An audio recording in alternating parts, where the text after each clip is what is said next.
तो hello friends, आपके अपने यूट्यूब चैनल एस के स्टडी में आप सबका स्वागत है। तो मुझे कुछ कारण से इस चैनल का नाम चेंज करना पड़ा। तो अभी इस चैनल का नाम है एस के स्टडी। तो आज हमारा क्वेश्चन है पॉलिटिकल साइंस चैप्टर 1 और चैप्टर 2। तो और मैं ये भी बता देना चाहता हूँ, आप क्लास 12 का रिज़ल्ट इस महीना के 21 तारीख के बाद या अगले महीना के फर्स्ट वीक में आ सकता है। तो चलिए, हमारा पहला क्वेश्चन है पॉलिटिकल साइंस का चैप्टर 1 का। शीत युद्ध के बारे में निम्न में से कौन सा कथन गलत है? इसका करेक्ट आंसर होगा ऑप्शन नंबर डी, अमेरिका और सोवियत संघ सीधे युद्ध में शामिल थे। इसका और दूसरा नंबर का क्वेश्चन है निम्न में से कौन सा कथन गुट निरपेक्ष आंदोलन के उद्देश्य पर प्रकाश नहीं डालता? तो इसका करेक्ट आंसर होगा option number D. Option number D, वैश्विक आर्थिक असमानता की समाप्ति पर ध्यान केंद्रित करना। तीसरा नंबर का क्वेश्चन है भारत में किस वर्ष सोवियत संघ के साथ किसी संधि पर मित्रता की संधि पर हस्ताक्षर किए? 1970 में, 1971 में या 1972 में या 1973 में? तो करेक्ट आंसर होगा ऑप्शन नंबर बी, 1971 में। तो 4 नंबर का क्वेश्चन है नई अंतर्राष्ट्रीय आर्थिक व्यवस्था एलडीसी का पूर्ण रूप क्या है? तो इसका करेक्ट आंसर होगा ऑप्शन नंबर ए, कम से कम विकसित देश। 5 नंबर का क्वेश्चन है सन 1945 से 1965 के अवधि पर रहे इंडोनेशिया के राष्ट्रपति का नाम बताइए। इसका करेक्ट आंसर होगा ऑप्शन नंबर डी। ये इसका करेक्ट आंसर होगा सुकरोनो। और 6 नंबर का क्वेश्चन है ध्रुवीयता को चुनौती देने में सम्मिलित देशों के नाम है? मिस्र, घना, भारत, यूगोस्लाविया, इंडोनेशिया, चीन, Vietnam, Mexico, Australia, Nepal, Saudi Arab, Sudan या सोमालिया? मिस्र, साइप्रस, ट्यूनीशिया या तंजानिया? तो इसका करेक्ट आंसर होगा ऑप्शन नंबर ए, ये इसका करेक्ट आंसर होगा। 7 नंबर का क्वेश्चन है संयुक्त राज्य अमेरिका तथा सोवियत संघ ने एक दूसरे के साथ सहयोग करने पर क्या फैसला दिया? तो इसका करेक्ट आंसर होगा ऑप्शन नंबर बी, हथियारों की स्थिर संतुलन, यानी परमाणु और गैर परमाणु। 8 नंबर का क्वेश्चन है शीत युद्ध के दौरान कोरिया देशों के बीच तनाव को कम करने में महत्वपूर्ण भूमिका निभाने वाला नेता का नाम बताइए। जवाहरलाल नेहरू, भारत के याबेमा, एनक्रुमा, घना इंडोनेशिया का था या मिस्र का था? तो इसका करेक्ट आंसर होगा ऑप्शन नंबर ए, पंडित जवाहरलाल नेहरू, जो भारत के थे। तो 9 नंबर का क्वेश्चन है नाटो किस वर्ष अवस्थित हुआ? तो ये क्वेश्चन मैं आप लोगों के छोड़ रहा हूँ, आप लोग कमेंट में बताइए 9 नंबर का क्वेश्चन क्या होगा। तो चलिए 10 नंबर का क्वेश्चन देखते हैं क्या है। सोवियत शक्ति क्षेत्र के 3 देशों की पहचान करें। तो इसका करेक्ट आंसर होगा option number D, correct answer होगा ऑप्शन नंबर डी। तो 11 नंबर का क्वेश्चन है संयुक्त राज्य अमेरिका ने 2 परमाणु बम कहाँ गिराए थे? तो ये करेक्ट आंसर होगा ऑप्शन नंबर बी, हिरोशिमा और नागा पर, जो जापान पे स्थित है, जो जापान पे है। चलिए नेक्स्ट क्वेश्चन देखते हैं 12 नंबर का। द्वितीय विश्व युद्ध के दौरान मित्र देशों की स्थापना करने वाला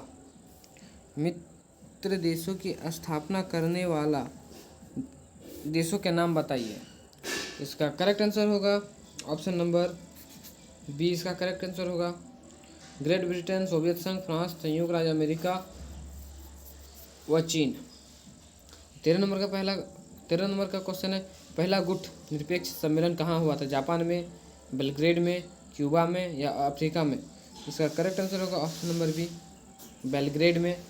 तो 14 नंबर का क्वेश्चन है जर्मनी का एकीकरण कब हुआ? तो इसका आंसर होगा ऑप्शन नंबर डी, 1990 में। 15 नंबर का क्वेश्चन है क्यूबा कहाँ है और कैसा देश है? तो इसका करेक्ट आंसर होगा ऑप्शन नंबर ए, क्यूबा अमेरिका के तट से लगा एक छोटा सा द्वीप देश है। तो 16 नंबर का क्वेश्चन देखते हैं, जापान के हिरोशिमा तथा नागासाकी पर परमाणु बम कब गिराया गया था? तो ये भी क्वेश्चन मैं आप लोगों के ऊपर छोड़ रहा हूँ, आप लोग कमेंट में बताइए इसका आंसर क्या होगा। 17 नंबर का क्वेश्चन है, उत्तरी अटलांटिक संधि को किस नाम से जाना जाता है? नाटो, सीटो, कैंटो या इनमें से कोई नहीं? इसका करेक्ट आंसर होगा ऑप्शन नंबर ए, नाटो।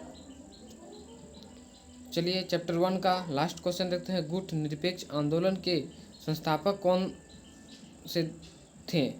सदस्य कौन थे? भारत और चीन, चीन और अमेरिका, भारत और यूगोस्लाविया, भारत और इंग्लैंड? तो इसका करेक्ट आंसर होगा ऑप्शन नंबर डी, भारत और इंग्लैंड। तो चलिए चैप्टर 2 का पहला क्वेश्चन देखते हैं, सोवियत अर्थव्यवस्था की प्रकृति के बारे में निम्न में से कौन सा कथन गलत है? तो इसका करेक्ट आंसर होगा ऑप्शन नंबर सी, इसका करेक्ट आंसर होगा ऑप्शन नंबर सी, जनता को आर्थिक आज़ादी थी। दूसरा नंबर का क्वेश्चन है, निम्न में से कौन सा सोवियत संघ के विघटन का परिणाम है? इसका करेक्ट आंसर होगा option number D, option number B इसका correct answer, option number D इसका करेक्ट आंसर होगा, मध्य पूर्व में संकट। तो तीसरा नंबर का क्वेश्चन है, सन 2001 के बाद भारत और रूस में कितने संधियों पर हस्ताक्षर किए गए? 20 संधि, 50 संधि, 80 संधि या 110 संधि? तो इसका करेक्ट आंसर होगा ऑप्शन नंबर सी, 80 संधि। 4 नंबर का क्वेश्चन है, भारत तथा रूस मैत्री का मुख्य बिंदु क्या है? तो इसका करेक्ट आंसर होगा ऑप्शन नंबर बी, सामूहिक सुरक्षा। इसका करेक्ट आंसर होगा ऑप्शन नंबर डी, सामूहिक सुरक्षा, ये वाला ऑप्शन नंबर बी। तो 5 नंबर का क्वेश्चन देखते हैं क्या है, सोवियत संघ के टूटने के बाद पूर्व यूरोप का कौन सा देश शांतिपूर्व पूर्ण तरीके से 2 स्वतंत्र देश में टूट गया? तो इसका करेक्ट आंसर होगा ऑप्शन नंबर डी, इसका करेक्ट आंसर होगा ये वाला। 6 नंबर का क्वेश्चन देखते हैं, सोवियत संघ के विघटन के बाद अलगाववादी आंदोलन की शुरुआत कहाँ हुई? तजाकिस्तान में, अजरबैजान में, चेंचा, दागिस्तान में या आर्मेनिया में? तो इसका करेक्ट आंसर होगा ऑप्शन नंबर सी, इसका correct answer option number C होगा।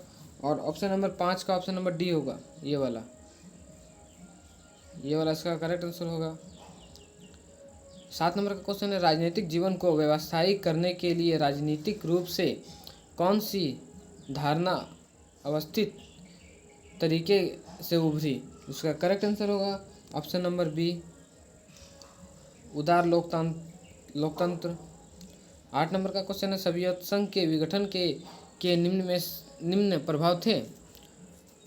तो इसका करेक्ट आंसर होगा ऑप्शन नंबर डी, मतलब उपयुक्त सभी, ए बी बी सी भी। Correct answer option number D होगा, ये सभी आंसर उसका सही है। तो 9 नंबर का क्वेश्चन है, पूर्वी यूरोप देश में सोवियत संघ के विघटन के मुख्य 2 परिवर्तन क्या थे? तो इसका करेक्ट आंसर होगा ऑप्शन नंबर ए, प्रत्यक्ष विदेशी निवेश। 10 नंबर का क्वेश्चन है, रूस, मध्य एशिया और पूर्वी यूरोप के संत का संक्रमण इसे प्रभावित था? तो इसका करेक्ट आंसर होगा ऑप्शन नंबर सी, इसका करेक्ट आंसर होगा ऑप्शन नंबर सी, विश्व बैंक और अंतर्राष्ट्रीय मुद्रा कोष। तो 11 नंबर का क्वेश्चन देते हैं, शीत युद्ध का अंत संभव था? तो इसका करेक्ट आंसर होगा ऑप्शन नंबर डी, 1991 में सोवियत संघ के विघटन और पतन। 12 नंबर का क्वेश्चन देखिए, नाटो का पूर्ण रूप क्या है? तो इसका करेक्ट आंसर होगा ऑप्शन नंबर सी, उत्तरी अटलांटिक संधि संगठन। 13 नंबर का क्वेश्चन देखते हैं, बाल्किट राज्यों के नाम है? तो इसका करेक्ट आंसर होगा ऑप्शन नंबर ए, इसका करेक्ट आंसर होगा। तो 14 नंबर का क्वेश्चन क्या है देखते हैं, सोवियत अर्थव्यवस्था के संसाधनों का मुख्य रूप से उपयोग किया गया है? तो इसका करेक्ट आंसर होगा ऑप्शन नंबर डी, परमाणु और सैन्य शस्त्रागार तथा उपराज्य। 15 नंबर का क्वेश्चन है, दूसरी दुनिया क्या है? तो इसका करेक्ट आंसर होगा ऑप्शन नंबर ए, समाजवादी खेमे का देश। 16 नंबर का क्वेश्चन है, सोवियत संघ कितने गणराज्यों को मिलाकर बनाया गया है? 28, 13, 15 या 18? तो इसका करेक्ट आंसर होगा ऑप्शन नंबर सी, 15। 17 नंबर का आंसर है, सोवियत संघ का उत्तराधिकारी राज्य किसे स्वीकार किया गया? तो इसका करेक्ट आंसर होगा option number B, communist party को। तो चैप्टर 2 का लास्ट क्वेश्चन देखते हैं। सोवियत संघ का कम्युनिस्ट पार्टी में कितने वर्ष तक शासन किया? 50 वर्ष, 25 वर्ष, 70 वर्ष या 10 वर्ष? उसका करेक्ट आंसर होगा ऑप्शन नंबर सी, 70 वर्ष। तो चलिए मिलते हैं जल्दी नेक्स्ट वीडियो में। आज के लिए इतना ही। और चैनल पर जो भी नए हैं फटाफट चैनल को सब्सक्राइब करके बेल नोटिफिकेशन ऑल पर सिलेक्ट कर दो, ताकि हमें जल्द से जल्द 100 के सब्सक्राइबर पूरा कर सके।